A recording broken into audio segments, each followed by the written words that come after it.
Palais.com. L'ambassadeur américain en Haïti, Peter Mulrin, exprime ses inquiétudes face aux manifestations récurrentes organisées dans les rues de la capitale pour dénoncer les résultats électoraux. Les élections du 20 novembre sont crédibles. Il faut laisser se dérouler le processus et en accepter les résultats, a dit l'ambassadeur des États-Unis. La soirée d'AmCham marque pour moi le début de la saison des fêtes. C'est une période de rassemblement et de joie. Un moment pour rire et pour se réjouir avec la famille et les amis. Mais c'est aussi une période de réflexion sur l'année qui s'achève. En Haïti, 2016 a été une année d'incertitude politique, de stagnation économique et de désastres naturels.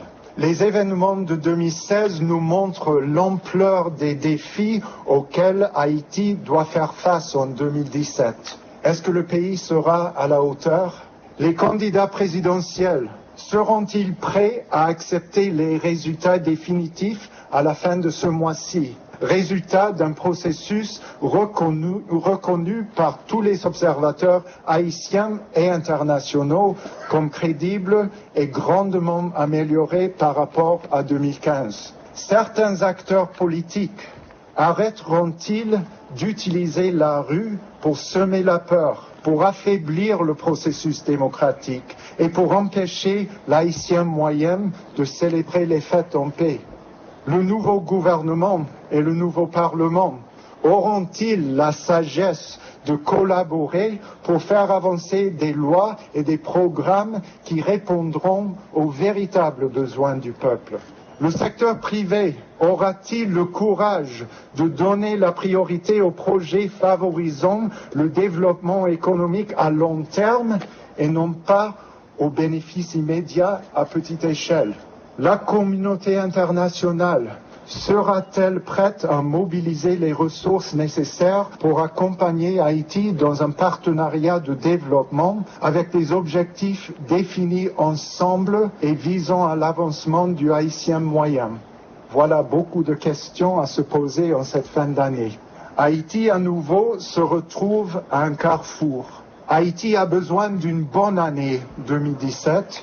Une année de stabilité politique et de relance économique. Haïti a toujours d'énormes potentiels et tous ceux qui sont présents ici ce soir ont un rôle à jouer pour les réaliser.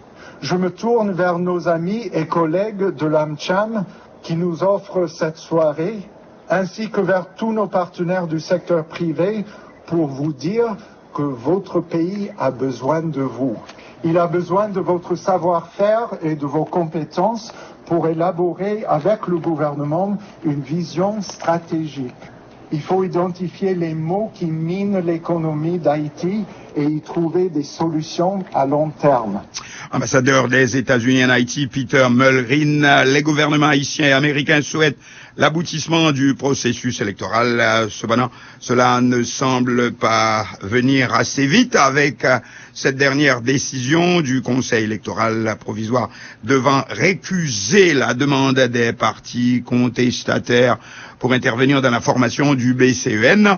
On a ce long communiqué du Conseil électoral provisoire sorti hier soir sur 3 feuilles dont on peut extraire ces quelques parties, considérant qu'à la date du 13 décembre 2016, le candidat à la présidence Jovenel Moïse a demandé par requête adressée au président et membres du Conseil électoral provisoire CEP la récusation des conseillers Kenson Polinis, Jean-Simon Saint-Hubert et Josette Dorcelli au motif de n'avoir pas paraphé les résultats publiés par le Conseil en date du 28 novembre 2016, considérant que, si l'on peut ajouter de l'autre côté, à la date du 14 décembre, les candidats à la présidence Jude Célestin, Jean-Charles Moïse et Maryse Narcisse, partis contestataires devant le BCEN, ont à leur tour sollicité la récusation des conseillers signataires des résultats préliminaires de la présidentielle du 20 novembre pour cause de conflit d'intérêts, après requête, qu'ils ont en outre exigé l'application rigoureuse de l'article 18 du décret électoral disposant que le BCEN se compose de 3 sections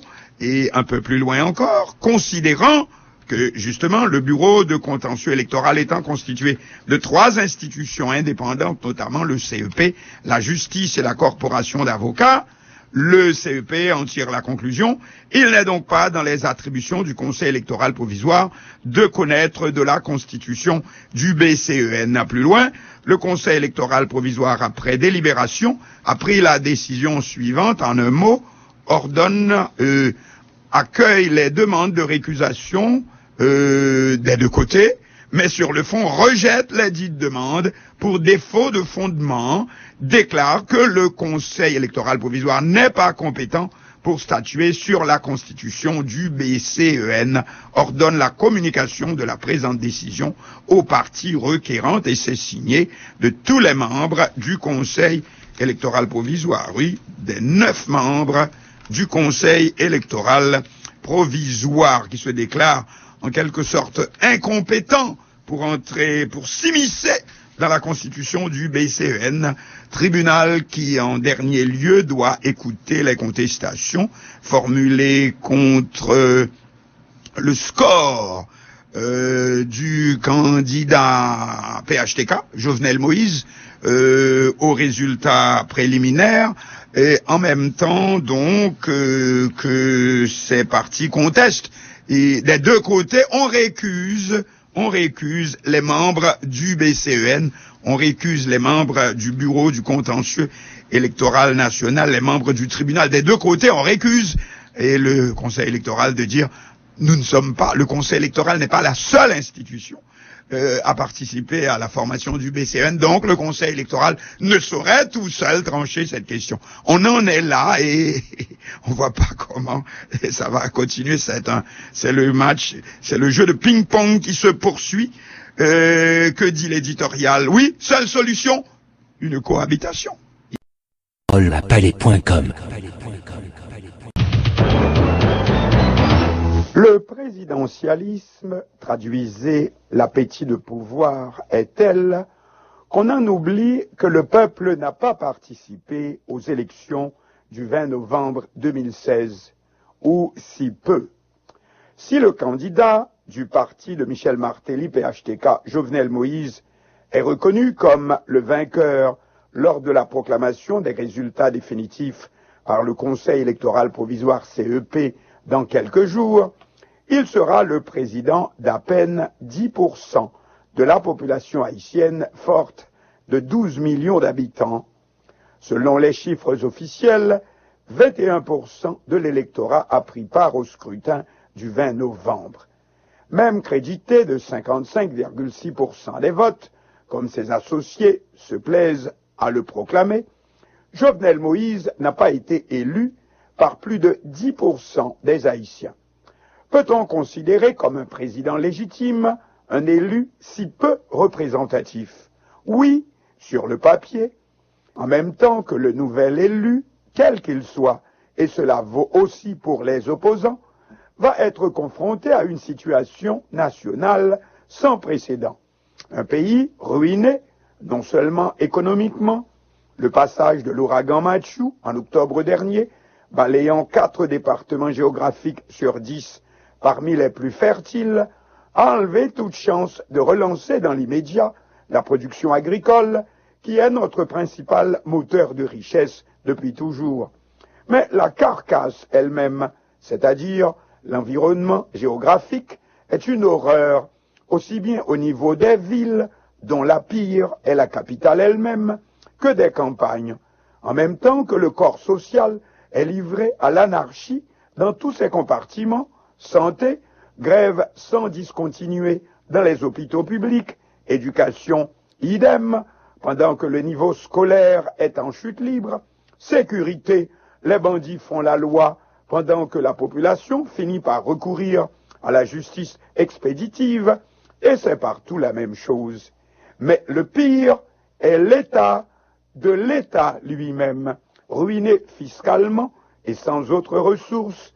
Pour toute aide extérieure, il ne reste que les transferts de nos expatriés, quelques 2 milliards l'an.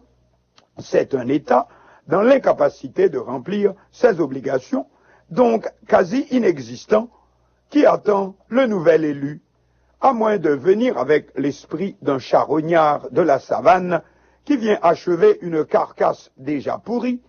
Aucun élu, quel qu'il soit, ne peut rien pour le pays, s'il n'a le soutien de la majorité de la population. Et ce n'est pas le cas, du moins sur le papier, avec un président 10%. Qu'il s'appelle Jovenel Moïse ou un autre, c'est du pareil au même. Malheureusement, et il faudra peut-être y revenir, si la tendance de l'électorat, de plus en plus dégoûté de la marche des choses, ne change pas dans les années à venir, nous avons un système qui ne présente aucun recours contre cette course vers le néant. Élection, zéro participation pour un pouvoir sans légitimité, égale démocratie ou coup d'État déguisé.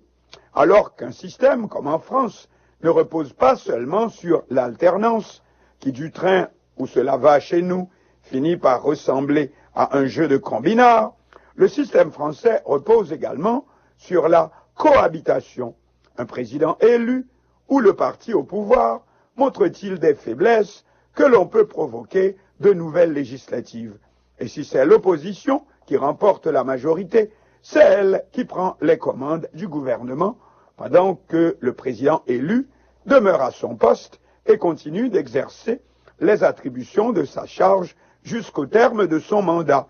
Ainsi, le président François Mitterrand a eu son opposant Jacques Chirac comme Premier ministre. Et c'est ce que l'on appelle la cohabitation. Tout d'abord, un tel système permet de combler les faiblesses que peut présenter le simple jeu dit de l'alternance démocratique, comme chez nous, mais aussi dans l'éventualité d'un blocage au niveau de la gestion générale du pays, voire de l'avenir même de la nation, comme chez nous actuellement. Le constituant haïtien de 1987 n'a pas choisi la cohabitation, mais quelque chose de moins direct. Le président élu choisit son Premier ministre au sein du parti majoritaire au Parlement. Depuis la ratification de la Constitution en vigueur, cela n'a jamais marché. Toutes les tentatives, comme en 1996, le binôme Préval-chef de l'État au PL majoritaire au Parlement, toutes ces tentatives se sont soldées par un échec. Or, c'est ce qu'il nous faudrait actuellement pour essayer de sortir notre pays de ce gouffre qui l'avale, qui l'attend, une cohabitation basée sur une volonté réciproque et surtout par nécessité, et quel que soit le nouvel élu. Palais.com. Les grands titres de l'actualité. Pour ce lundi 19 décembre 2016, élection contestation. Dans un communiqué, le Conseil électoral provisoire récuse la demande faite par les candidats aux dernières élections des deux camps, aussi bien le camp de celui qui est en tête des résultats préliminaires que le camp de ses opposants. Le CEP récuse la demande pour intervenir dans la formation du BCEN, Bureau du contentieux électoral national, arguant que ce sont trois institutions qui procèdent à la formation du tribunal électoral, à savoir le CEP, la justice, c'est-à-dire les avocats, ainsi que la justice. Voilà. Et ensuite, autre titre, les gouvernements haïtiens et américains souhaitent cependant l'aboutissement du processus électoral. Visite du ministre français des Affaires étrangères Jean-Marc Ayrault, qui dit que la France pourrait faire mieux pour aider Haïti après spécialement le passage de l'ouragan Matthew. Décès à 99 ans de la légende hollywoodienne Zaza Gabor, pas moins de 8 mariages, c'était comme un must en ce temps-là. Les États-Unis annoncent la phase post-Matthew après l'aide, c'est la phase relèvement. C'est Miss Porto Rico qui est couronnée Miss Monde 2016 et puis un plan de sécurité pour la fin de l'année concocté par la police nationale et la mission des Nations Unies pour la stabilisation en Haïti, MINUSTA. Palais.com.